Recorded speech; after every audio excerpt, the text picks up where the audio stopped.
consider the root word "an" today, which means to breathe,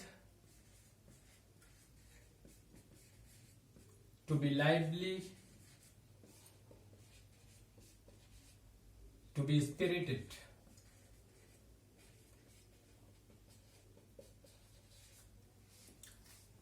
अन का अर्थ होता है जैसे श्वास लेना, जीवंत होना, जीवंत हो उठना, ऐसा इसका मीनिंग होता है।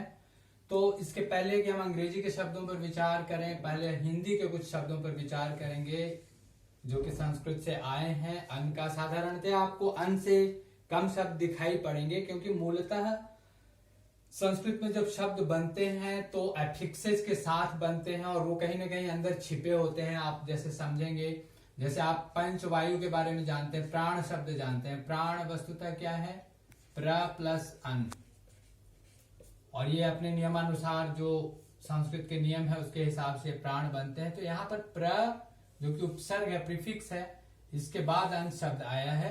ये प्राणन की जो प्रक्रिया होती है ये इसका मीनिंग होता है। ये केवल ब्रेथ ही नहीं है बल्कि किसी चीज को जीवंत बनाने का। आप जो भी देखेंगे पंचवायु जो हमारे शरीर में है, जिसका कि अगर आपने सुना होगा जैसे व्यान है, प्राण, व्यान, अपान, उदान, समान वगैरह, ये सब में आप उसी अन्न को देखेंगे। तो इस प्रकार आप देख रहे हैं कि ये सब शब्द उसी प्राणन क्रिया को द्योतित करने वाले हैं।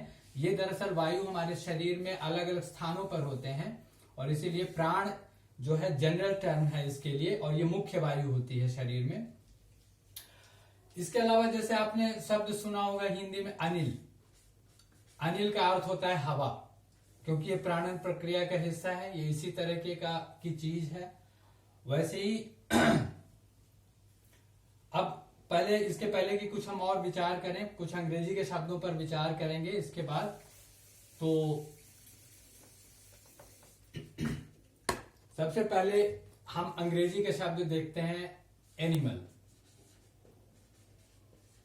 तो एनिमल को एनिमल क्यों कहते हैं?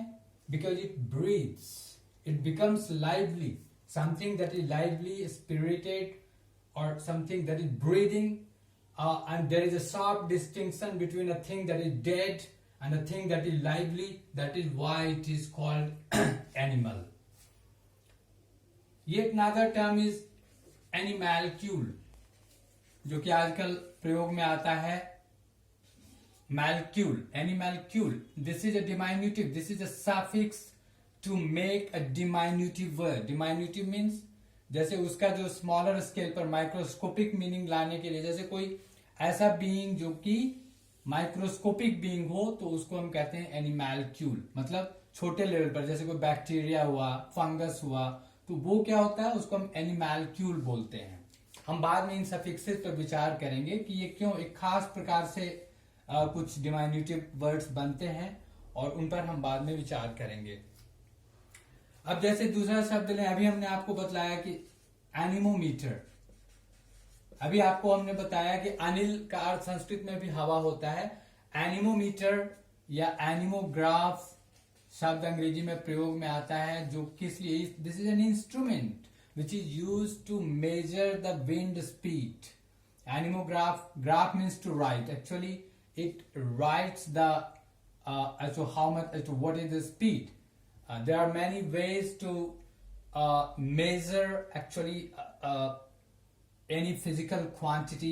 Sometimes it is directed, whatever the measurement is, it may be measured directly. Sometimes there may be some writing phenomenon in the instrument. Depending upon that, there are different kinds of instruments. तो ये इस कारण से इसका नाम पड़ा है। अब आप जानते होंगे कि आप इसमें और भी आपने नाम सुना होगा, एनिमेशन। जैसे कि हम चीजों को एनिमेट करते हैं, जैसे एनिमेशन पिक्चर का नाम सुना होगा, एनिमेटेड मूवी का नाम सुना होगा।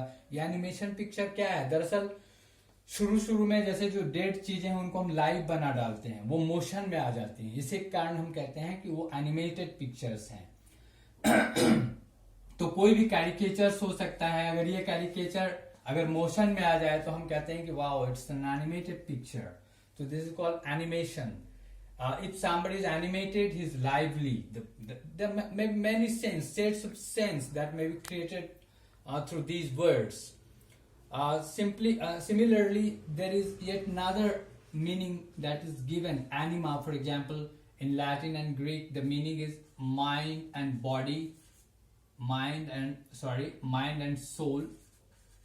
This is used for both mind and soul. For example, it is just because there is hardly any difference between mind and soul, that the only distinction is this, that a soul is nothing but spirit with mind. Spirit means जिसको आप आत्मा कहते हैं, वो mind के साथ जब संयुक्त होता है तो वो सोल कहलाता है. हालांकि इसमें बहुत सारी कंट्रोवर्सी है और बहुत तरह की समझ है इन चीजों को लेकर, हम उसमें नहीं जाना चाहते हैं. तो कुल मिलाकर एनिमा शब्द इस रूप में आया है कि वो माइंड और सोल दोनों के लिए प्रयोग में आता है, और हम नाना प्रकार से इसका प्रयोग करते हैं. So we'll consider the word animophilous. Animophilous means pollinated by wind. Pollinated by wind. Here, see the word animo means wind. As I've told you earlier, in Hindi, this is anilam. So this is wind. Animophilous means what? You know that plants are, the fertility of a plant depends upon pollination through different means. आपको पता है mail और female organs जो इनके होते हैं, इनके अलग अलग डिफरेंट, कई बार वो डिफरेंट प्लांट्स होते हैं, कई बार एक ही प्लांट पर रहते हैं जिसको डायसियस मोनोसियस वगैरह नाम दिया गया है. ये बायोलॉजी का विषय है. तो ये जब पॉलिनेशन विंड के द्वारा होता है, इसे कहते हैं एनिमोफिलस. उसी तरीके से एक टर्म है animatronics. This is again a portmanteau word, as I told you earlier. Animatronics means animatronics, electronics. Animos plus electronics means it is a term used in robotics. कि उसको हम कैसा फीचर देते हैं किसी भी रोबोट को, ठीक वैसा जैसे वो जीवंत हो. एनिमेट्रॉनिक्स. आजकल ह्यूमनॉइड रोबोटिक्स बनाए जा रहे हैं.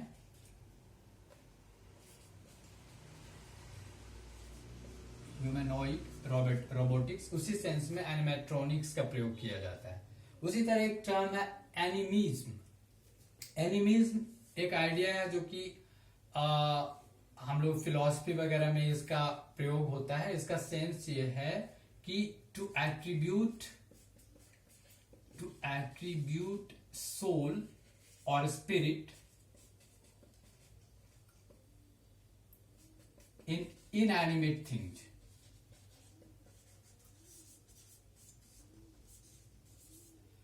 तो जो निर्जीव पदार्थ हैं उनमें भी हम कहते हैं कि आत्मा का निवास है. एक प्रकार की फिलॉसफी ये है जिसको एनिमिज्म कहते हैं. बहुत तरीके की फिलॉसफी है, जैसे कि पैनाथिस्टिक बिलीफ है कि सब कुछ में ईश्वर है, सब कुछ ईश्वर ही है, उसमें भी आत्मा है. तो ये डिफरेंट प्रकार की इवोल्यूशन और ये जो है, तो आपको फिलॉसफी में ऐसे टर्म आपको मिलेंगे जिसको कि एनिमिज्म कहा जाता है.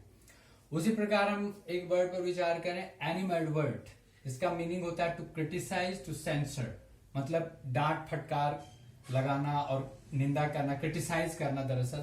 तो ये सेंस कहां से आता है एनिमेडवर्ट? दरअसल ये अगेन एनिम का, जैसा मैंने आपको अर्थ बतलाया, इसमें बहुत सारे अर्थ हैं. हवा वगैरह के अलावा माइंड, सोल और स्पिरिट, ये तमाम प्रकार की चीजें आती हैं. तो एडवर्ट, अगर हम कहीं पर आकर के एडवर्ट मीन्स, यहां हम बाद में बतलाएंगे, ये भी व्रत शब्द है संस्कृत का और इसका बहुत जगह प्रयोग होता है, जैसे to avert, advert, convert, divert. ये सब जगह इसका सेंस जो है प्रीफिक्स के हिसाब से बदलता जाता है. वर्ट मीन्स वर्तन, जैसे वृत्त शब्द भी संस्कृत का बना है. तो हिंदी संस्कृत में भी बहुत सारे शब्द बनते हैं, प्रत्यावर्तन, आवर्तन, निवर्तन वगैरह वगैरह. तो इसका मीनिंग क्या होता है कि जब कोई भी आत्मा, कोई भी माइंड अगर आप किधर से भी किसी और आप डाइवर्ट कर देते हैं, उस ओर बढ़ा देते हैं, मतलब आप एक तरीके से यहाँ पर इसका डेरोगेटरी सेंस है, then you are criticising somebody और something, you are censoring, that is the sense that is attached to this animadvert word. Similarly animosity. Animosity is a strong hostility. अगर कोई गहरी शत्रुता हो, दुश्मनी हो, तो आप कहते हैं उसको एनिमोसिटी. ये एनिमोसिटी भी उसी सेंस में आता है कि आप बड़े उत्साह के साथ, बड़े strong enthusiastically, if you go against somebody, you show your animosity, because this is your mind, this is your strength, everything is there, the whole sense has been attached figuratively, and animosity means that it becomes strong animosity. The meaning is here this. And